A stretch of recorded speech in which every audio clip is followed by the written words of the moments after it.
Jabiro bakesa jalan abbatani Sidanga kaba ibiti tukajibba manu tukani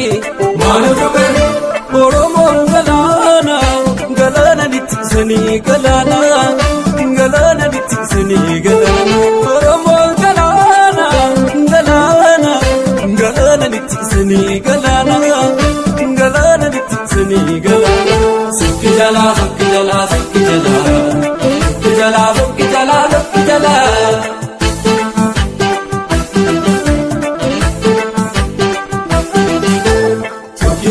Abba ambiya ke sinyatu obsani bulu sogada sete obsa fitate ke sinyatu lafti lafeda ya gade oto jiru lafanu naltu rubbi subala mansufanu kada kamna inararamnu Kijala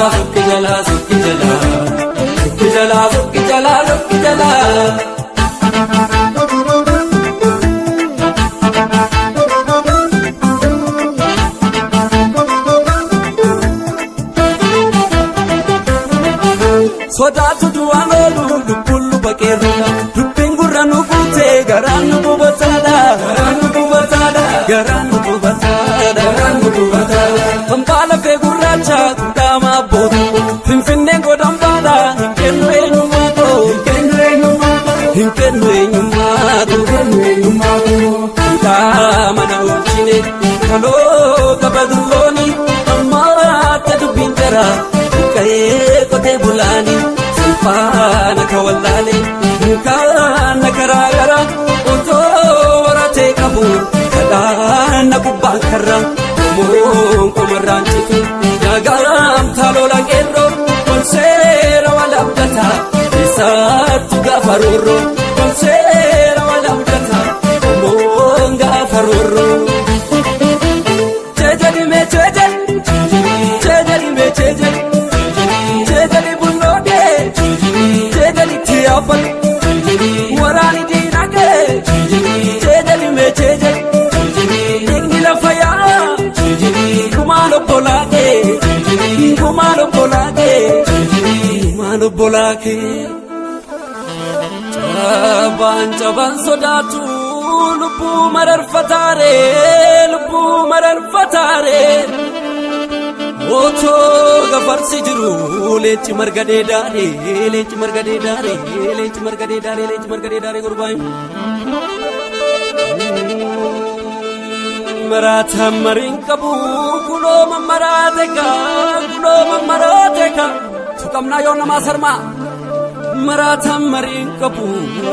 idani sande bisu lite bidawalaka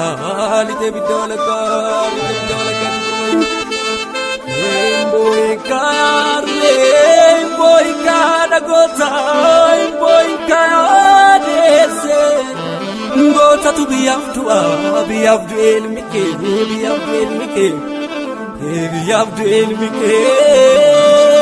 Zapata ngaraidu Gage silmake Boy nyarbe Kana rendi debane gansare ditanyane gamaluya Opsine nu gamnan dosne sokinu jala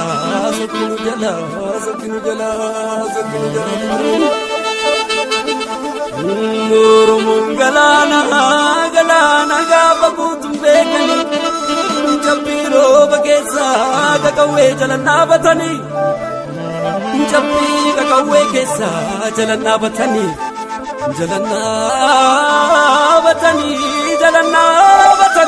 Hakkanna ule gota nurre jabatani kamufra debisani jabatu kaya kerro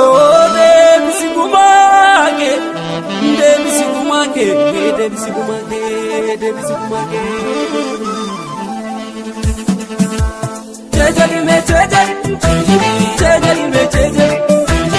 Chejali bullode Chejali tiyafal Warani dinake Chejali Ignila faya Kumalo polake Kama na uchine baane kaloo qabannooni ammaatti dubbiin jira ka'ee qotee bulaani salphaana ka wallaale kaana garaagara otoo waratee qabu kadhaana gubbaan karra komoon komarraan citu nagaan taaloola qeerroo kolseera waan abdata isaatti gaafa roorroo kolseera waan abdata komoon gaafa roorroo.